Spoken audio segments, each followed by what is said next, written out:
ہم دیکھتے ہیں کہ حقہ culture, flavour culture, smoking, cigarette نوشی، پان، یہ چیزیں عام ہوتی جا رہی ہیں.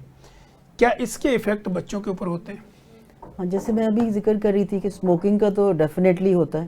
ٹھیک ہے. وہ پیسو اسموکنگ ہے، وہ تو ہر ایج، جس مرضی ایج کا کوئی بندہ ہو، اگر وہیں پر وہ ہے اسی کمرے میں جہاں اسموکر ہے بندہ ٹھیک ہے. اسموک کر رہا ہے، تو وہ تو ڈیفینیٹلی ڈائریکٹلی افیکٹ ہوگا. ٹھیک ہے. لیکن یہاں تک ہے کہ اگر فادر جو ہے باہر کر کے آیا اسموکنگ، پھر بھی اس کے کپڑوں پر ایٹ لیسٹ 8 to 12 hours لیکن وہ اگر باہر پارٹیکل کر کے رہتے بھی ہیں. آیا تو بچے کو تو اٹیچ کرے گا نا اپنے ساتھ. بالکل، ہاں، سانس بچے بھی کو لے گا. اٹھائیں گے. ہاں جی، بالکل صحیح کہہ رہے ہیں آپ. اٹھائے گا بھی، اس کو پیار کرے گا، تو بچہ تو اس کے کپڑوں سے وہ اس کو ساری وہ چیزیں جا لے گا. سکتا ہے، اس کی باڈی، اس کی ناک کے تھرو اندر جا سکتا ہے بچے میں. کیونکہ اس کے منہ میں بھی اتنا تو اچھا رواج تو ہے نہیں کہ وہ آ کے کوئی پیسٹ کرے گا یا ایسے ہی برش ہے. کرے گا. ہاں، ویسے وہ نہیں کرتے. اسموکر یوزلی تو ہفتے بعد کرتے ہیں زیادہ صحیح تر. کہہ رہے ہیں آپ، ایسے ہی ہے. کیونکہ اسی میں طرح حقہ اور دوسرے اسموک جو ہے وہ بھی سملرلی ایکول ہی ہیں، ٹھیک ہے، اسی طرح افیکٹ کرتے ہیں جیسے کہ دوسری باقی چیزیں. سگریٹ کرتا ہے. ٹھیک ہو گیا. اچھا ڈاکٹر صاحب، وہ لوگ جو لیبر کلاس ہیں، رورل ایریاز میں رہتے ہیں، فصلوں میں کام کرتی ہیں مائیں، اور وہ بچوں کو ساتھ لے کے جاتی ہیں، تو وہاں پہ آپ کو پتہ جب فصلوں کی کٹنگ ہو رہی ہوتی ہے تو اس ساری جگہ پہ بھی فورن پارٹیکل جو ہے وہ ڈائریکٹلی انوالو ہوتے ہیں. تو وہ مائیں اپنے بچوں کی حفاظت کیسے کریں؟ جو لوگ کام کر رہے ہوتے ہیں فیلڈز میں، وہاں پر یہ ہوتا ہے کہ وہاں پر خاص طور پہ کٹائی کے موسم میں جی جی. جو اس کے اندر سے وہ بھوسے کے اندر سے جو اڑتے ہیں ذرات، وہ بھی ایک بہت بڑا الرجن ہے. ایون اس ایریا میں اگر تقریباً کہتے ہیں کہ 2 کلومیٹر کے ایریا کے اندر جہاں کٹائی ہو رہی ہو، وہ گھروں میں بھی چاہے لوگ ہوں، وہ پارٹیکل ٹریول کر کے وہاں تک چلے جاتے ہیں گھروں تک. تو یہ کہ جو کام اگر کر رہے ہیں وہاں پر مجبوری ہے کیونکہ ان کی تو وہ ورک پلیس ہے، تو یا تو یہ کہ بچے کے ناک کو کور کر کے رکھیں، ماسک پہنا کے رکھیں تاکہ کم سے کم پارٹیکل اس کے اندر جائیں. اور اس کے علاوہ کوئی اور ایسا طریقہ نہیں کہ اوائڈنس یا بچنا ایک ہی طریقہ ہے کہ جس سے آپ ان چیزوں سے بچ سکتے ہیں جو کہ سٹارٹ کرتے ہیں استھما کے اٹیک. یعنی اپنے اس حصے کو کور رکھیں جہاں سے سانس انہیل اندر کرنا ہے اور جانا وہ ہے. چیزیں اندر جانے کا خطرہ ہے. تو ڈاکٹر صاحب، دمے کے مریض اگر ریگولر واک کرتے ہیں، فزیکل ایکٹیویٹی کرتے ہیں، ایکسرسائز کرتے ہیں اور اپنی ڈائٹ کو مینیج کرتے ہیں، تو کیا وہ ریکوریبل ہوتے ہیں، ریورسیبل ہوتا ہے دمہ؟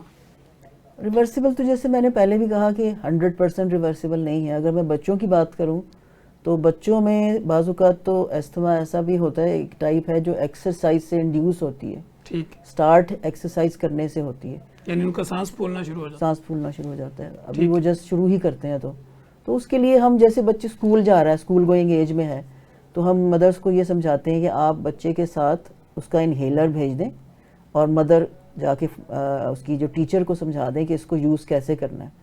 بچہ اگر اس ایج کا ہے کہ وہ خود کر سکتا ہے پھر تو بہت اچھی بات ہے. لیکن جب وہ سٹارٹ کرنے لگے، کھیلنے لگے، کیونکہ بچوں کو ہم کھیلنے سے تو نہیں روک سکتے، یہ تو ان کا حق ہے ان کی ایج کے اکارڈنگلی، اور ویسے بھی ان کی نارمل ڈیولپمنٹ ضروری ہے اس کے ساتھ.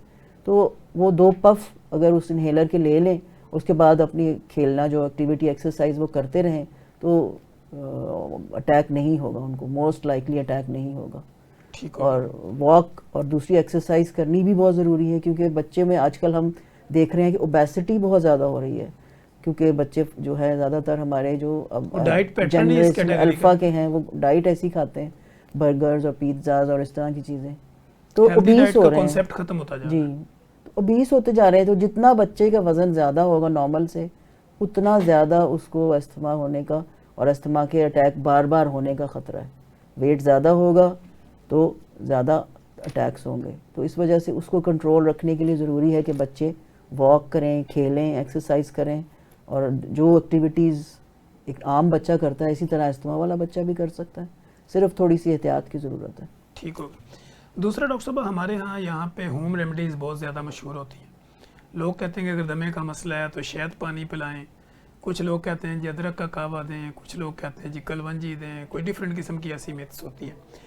تو بینگ اے کنسلٹنٹ پیڈیاٹرک، آپ کیا سمجھتی ہیں ایک پروفیسر ہونے کے ناطے، آپ کا اپنا ایکسپیرینس کیا کہتا ہے کہ ہوم ریمیڈیز کا کوئی رول ہوتا ہے؟ اس معاملے میں میرا تو پرسنلی جو ایکسپیرینس ہے وہ یہ ہے کہ اگر انیشلی صرف نزلہ زکام یا گلے جیسے سور تھروٹ کہتے ہیں، گلا خراب ہو گیا، اس میں یہ نیچرل چیزیں ہیں اللہ تعالیٰ نے جو بنائی ہیں، ان میں کوئی نقصان نہیں ہے استعمال کرنے میں. ٹھیک ہے. ہم ان کو بلکہ کہتے ہیں کہ آپ یوز کر سکتے ہیں.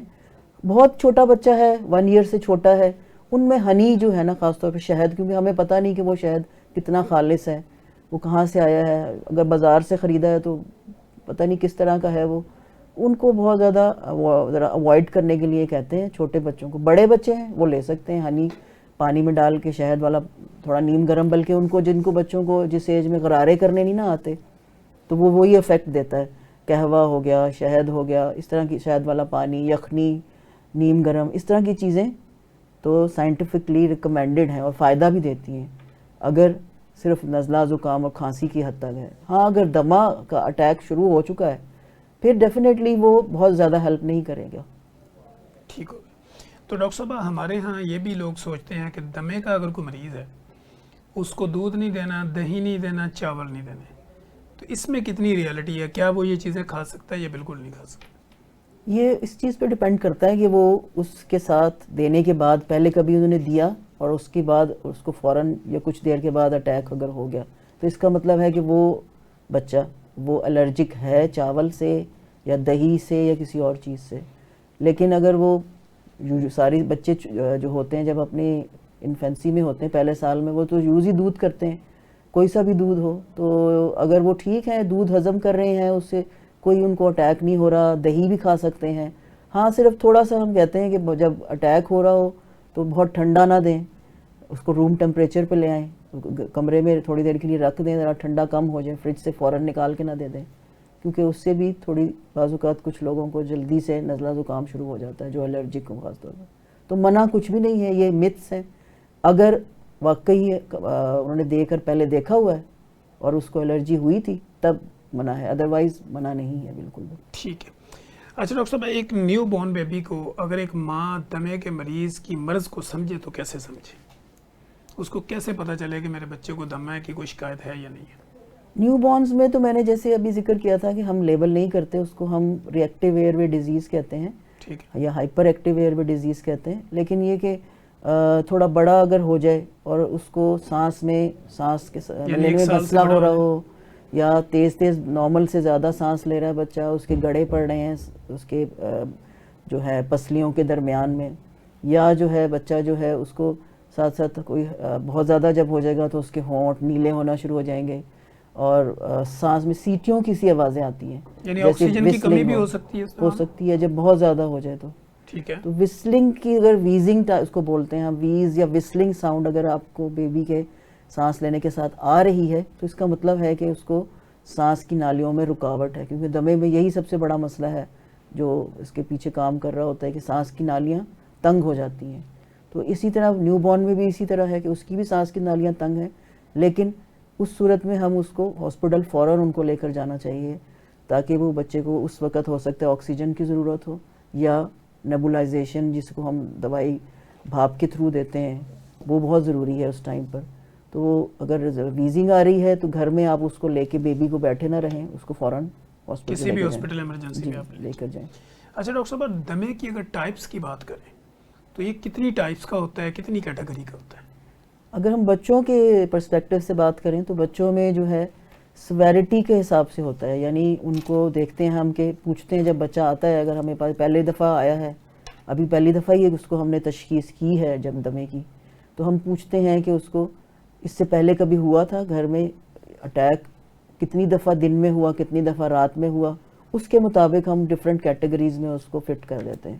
جیسے مائلڈ ہوتی ہے ایک، انٹرمیٹنٹ، ایک مائلڈ پرسسٹنٹ ہے، ماڈریٹ پرسسٹنٹ ہے، سیویئر ہے، یعنی کہ 4 کیٹیگریز ہیں بڑی. اسی کے اکارڈنگلی ہم مینجمنٹ یا ٹریٹمنٹ ایڈوائز کرتے ہیں.